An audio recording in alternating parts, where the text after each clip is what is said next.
Kedatangan bangsa-bangsa Barat ke Indonesia. 1.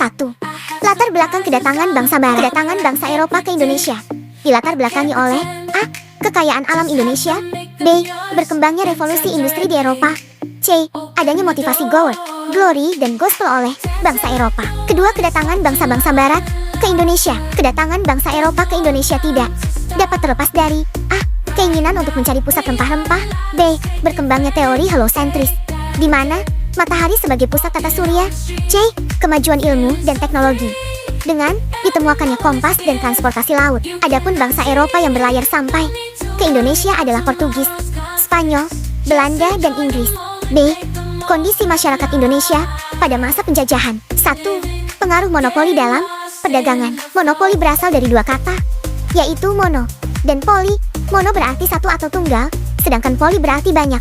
Dalam konteks perdagangan, monopoli berarti situasi yang pengadaan barang dagangannya tertentu dikuasai oleh satu orang atau kelompok. Dengan demikian, harga barang dapat dikendalikan oleh pelaku monopoli.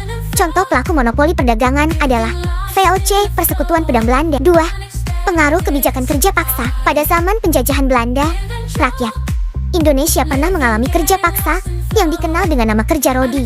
Ketiga, pengaruh sistem sewa tanah. Sistem sewa tanah diberlakukan bagi masyarakat Indonesia pada masa Gubernur Raffles dari Inggris. Sistem sewa tanah sebut juga land grant system dengan ketentuan sebagai berikut. A. Pembayaran harus dilakukan dengan uang tunai. B. Harga sewa tanah ditentukan oleh pemerintah Inggris di Indonesia.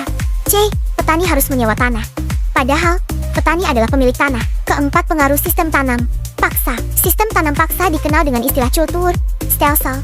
Pemerintah Hindia Belanda memaksa rakyat Indonesia untuk menanam jenis tanaman rempah.